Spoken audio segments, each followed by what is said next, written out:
बाळा दादा, बाबांची पद्धत कुठली बी असेल पण त्यांच्या पद्धतीचा आदर केला पाहिजे, कारण ते एवढं शिकून बी सुभेदार पदावर नोकरी करून बी भांडी घासत आहेत.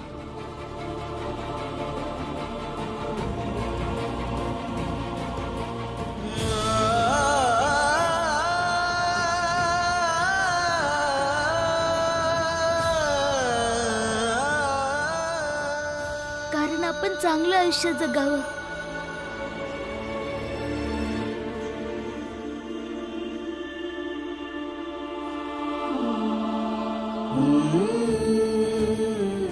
अव शेठजी, ते जे तिसऱ्या ओळीत लिहिलंय ना त्याच्या हिशोबात जरा चूक आहे. म्या करून देतो. बाळा दादा, आता तू बी बघ की माझ्या पद्धतीनं त्या ध्येयापर्यंत मी कसा पोचतो, ज्या ध्येयापर्यंत तुला पोचायचं आहे.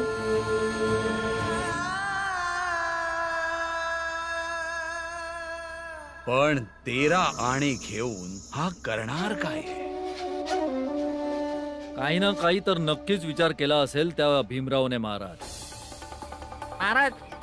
यो भीमराव जेव्हा कुठला विचार करतोय ना तेव्हा काही ना काही गोंधळ करतोच महाराज.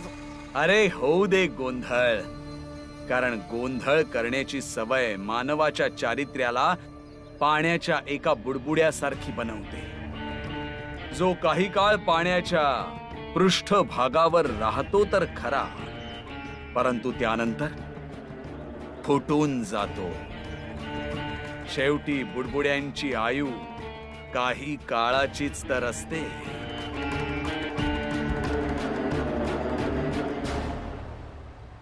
बाळा दादा, तुला आठवतंय जेव्हा मला शाळेच्या आत बसू दिलं नव्हतं आणि मी दरवाजातच झोपून राहिलो, मग आत गेलो.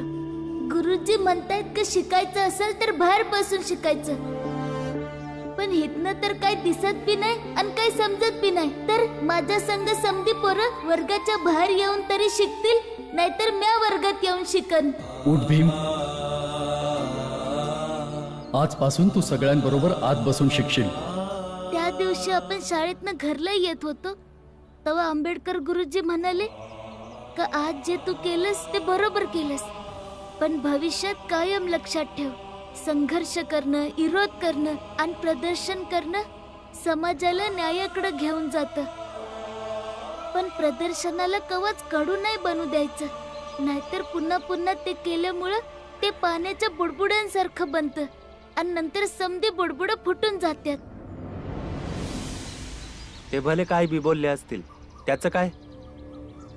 माझ्याकडे माझी बुद्धी नाही आहे काय? पर बाळा, जर गुरुचं ऐकून बुद्धी चालवलीस तर प्रत्येक निर्णय बरोबर होईल, प्रत्येक वेळी. मला हे समजा नाही माहित. बाळा,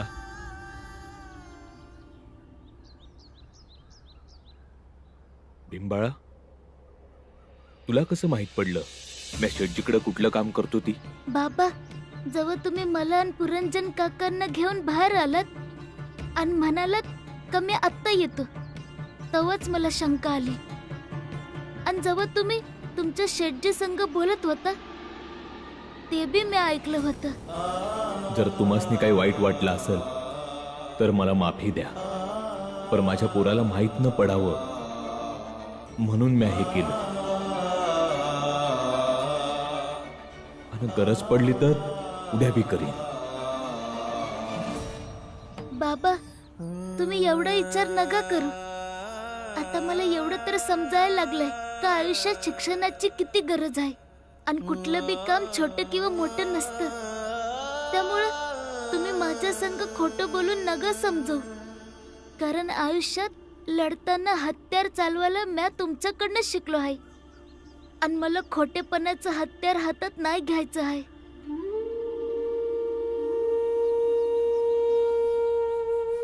चला, आता ह्या गोष्टीचं तरी समाधान झालं की माझं पोरग किती समजूतदार झालंय ते.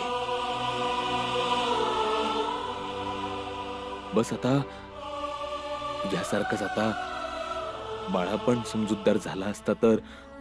बाबा, बाळा दादा जरा तापट डोक्याचा आहे, पण आतनं लय चांगला आहे.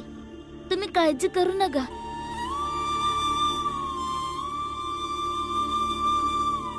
भीम, इकडे ये.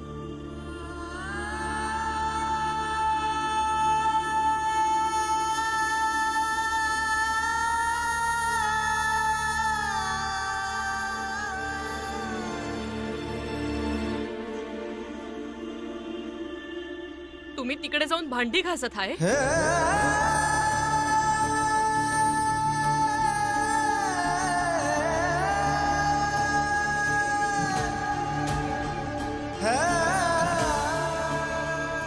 म्या काहीतरी विचारतीये. तुम्ही तिकडे जाऊन भांडी घासता का?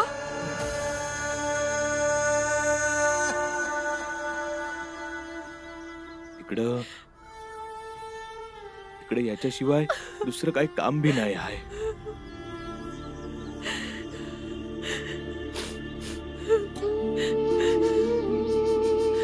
हे बघ भीमाबाई, हे बघा,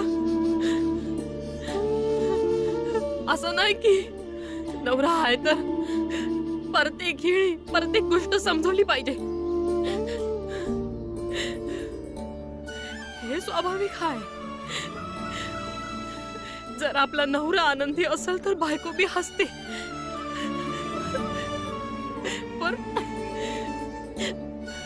पर जबा नवरा नाराज असतो या तवा तवा तवा बायको रडत असते.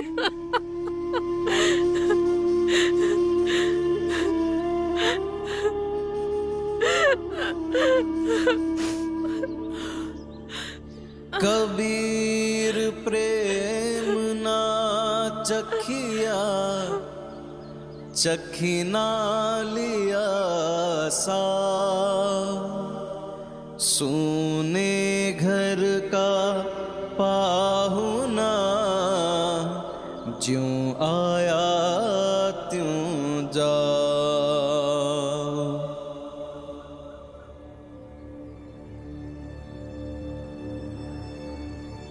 काका, मला आत्याची ही हालत बघवत नाही आहे.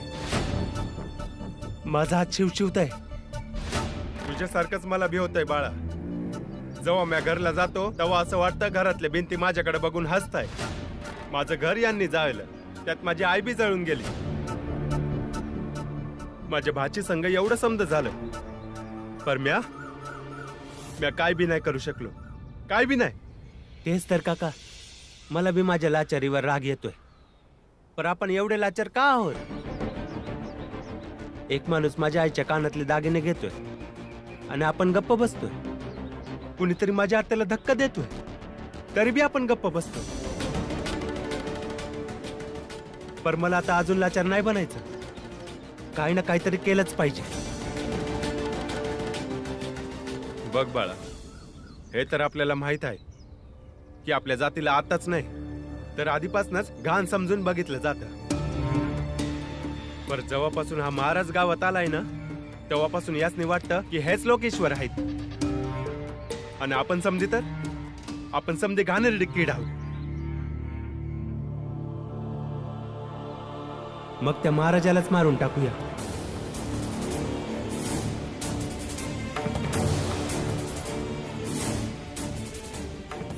जीवे ठार मारून टाकू त्यासने.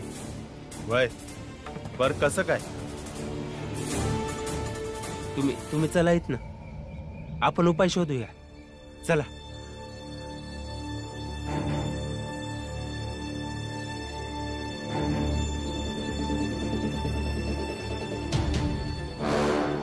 बस आता इथंच थांब. कुंदन काका, कुंदन काका, कुंदन काका.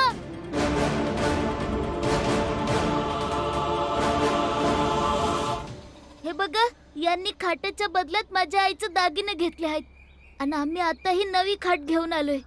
आणि आमच्यातले कुणी बी ह्याला हात नाही लावलाय, कारण ही खाट अपवित्र होऊ नये.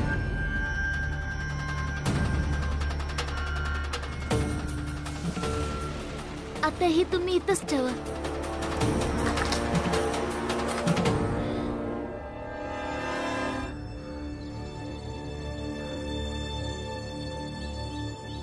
आता तुम्ही ही खाट घ्या आणि माझ्या आईचं दागिनं परत करा. येडा समजलास का तुम्हाला? तू इथं येऊन काय बी बोलशील आणि मी ऐकून घेऊ. आणि लोक हो तुम्ही, कशाला याच्या बोलण्यानं आपला येळ वाया घालवताय. चला जा जा, याची तरी सवयच आहे रोज नवीन नवीन नाटकी करायची. तर मग आम्ही इथंच राहणार जोवर तुम्ही ही खाट घेऊन माझ्या आईचं दागिनं परत नाही करत.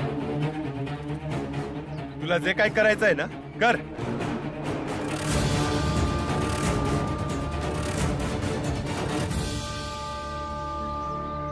आमच्या आईचं दागिनं परत द्या, नाहीतर आम्ही नाही जाणार. आमच्या आईचं दागिनं परत द्या, नाहीतर नाही जाणार. आमच्या आईचं दागिनं परत द्या, नाहीतर आम्ही नाही जाणार. आमच्या आईचं दागिनं परत द्या, नाहीतर आम्ही नाही जाणार. आमच्या आईचं दागिनं परत द्या, नाहीतर आम्ही नाही जाणार. आमच्या आईचं दागिनं परत द्या, नाहीतर आम्ही नाही जाणार. आमच्या आईचं दागिनं परत द्या, नाहीतर आम्ही नाही जाणार.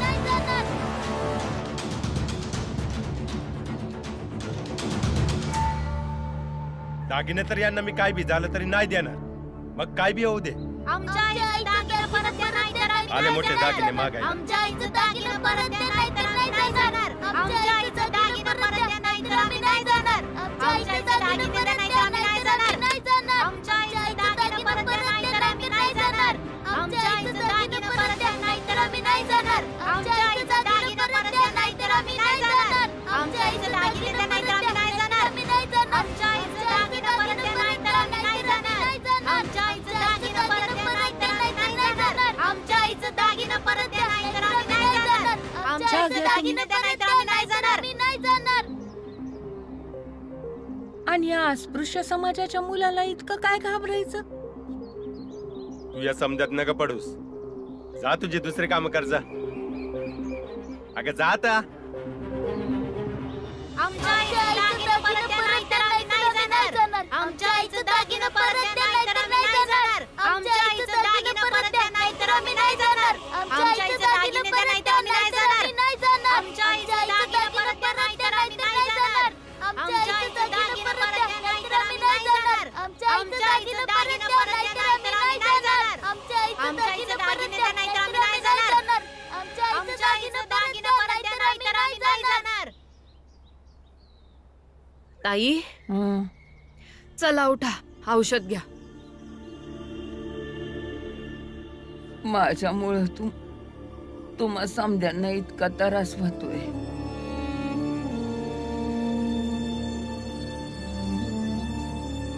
चला औषध पिऊन घ्या, उठा. किती खर्च झाला ना वहिनी. त्यापेक्षा मी मेले असते तर कोणाला भी त्रास झाला नसता. जास्त डोकं नका चालू.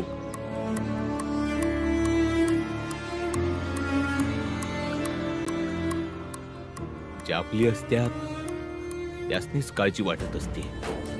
हा ही गोष्ट खरी हाय की नवं संकट आल्यावर अन नवा त्रास सुरू होत असतो. या पर संकटापासून लढणं हेच तर जीवन हाय. भीमान आनंद दादा. अरे काय झालं, बोल की लवकर.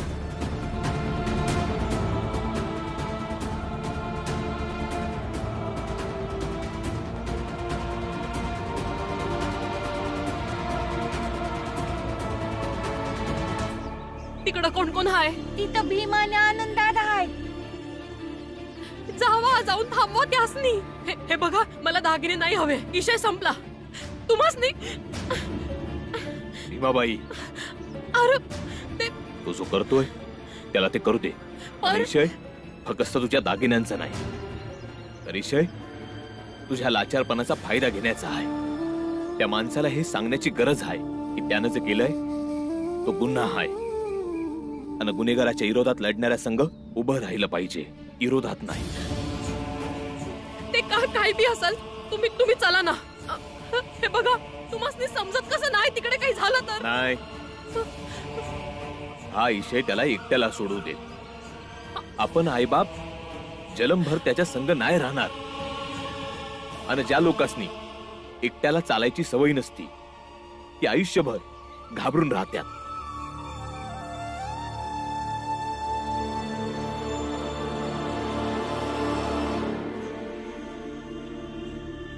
मी कामावर जातोया आणि तू बी त्याला थांबवाया किंवा कमजोर करायला नग जाऊस.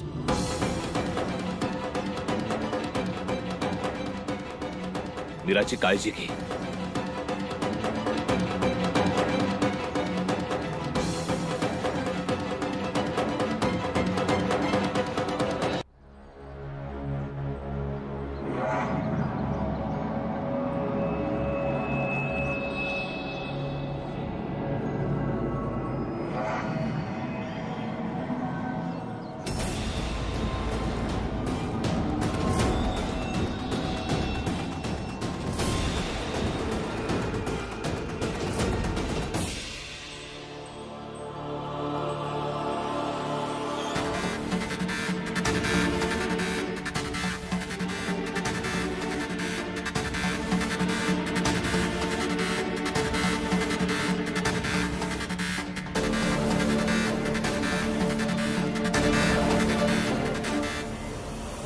महाराज रोज सभा भरवतो आणि त्याच सभेमध्ये आपण त्याला मारून टाकू. तेव्हाच समजा जगाला समजेल आणि ते विचार करतील की कुणावर अन्याय केल्याने त्याची काय दशा होते ते. होऊन होऊन काय होणार आहे? जेलमध्ये जाईल ना. आणि तसं बी अशा परिस्थितीत चालतो हाय. जेलमध्ये जाऊन बसेन. तसा बी भीम दागिन्यांच्या भांडणात व्यस्त आहे. आपण आपलं काम चांगल्या प्रकारे करू शकतो.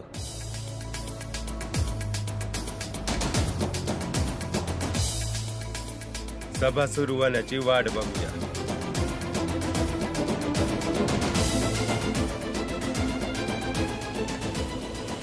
काही होऊ दे,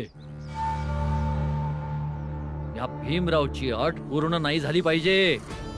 शेठजी, तुम्ही निवांत राहा. ही फक्त दोनच लोक आहेत, भीमराव आणि आनंद. दोघांनी उचलून कुठतरी फेकून देऊया. तसं बी ही विरोधाची सुरुवात आहे म्हणून त्याला थांबवणं चांगलं आणि सोपं असतं की. तर मग विचार कशाला करायचा? आपण चौघ आहोत आणि हे दोघे. बघूया हे काय करतात ते. फडका घेऊन या.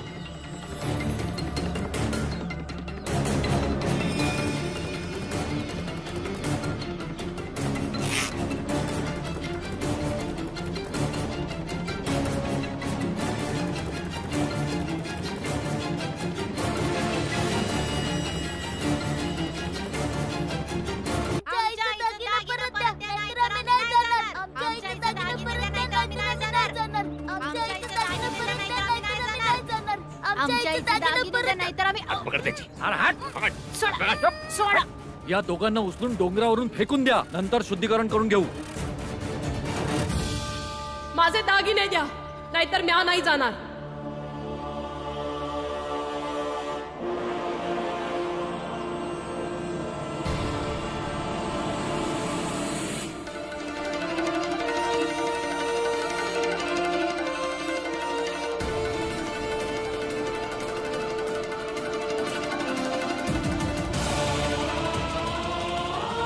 शेठजी, तुम्ही फडक्यानं तोंड दाबून कुणाचा आवाज नाही बंद करू शकत. एकाचा आवाज दाबला तर दुसरा कोणीतरी बोलल.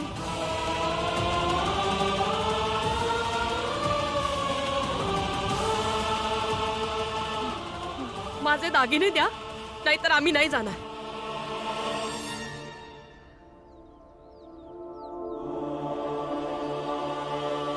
जय भीम, जय भीम, जय भीम, जय भीम, जय भीम, जय भीम, जय भीम, जय भीम.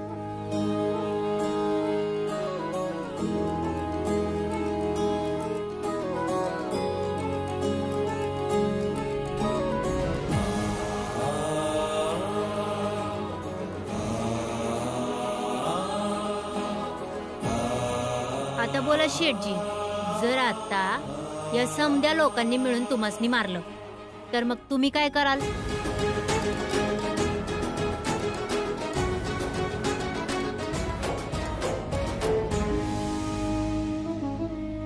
आज तुम्ही सगळेजण संख्येने जास्त आहात म्हणून मी काहीच नाही बोलणार.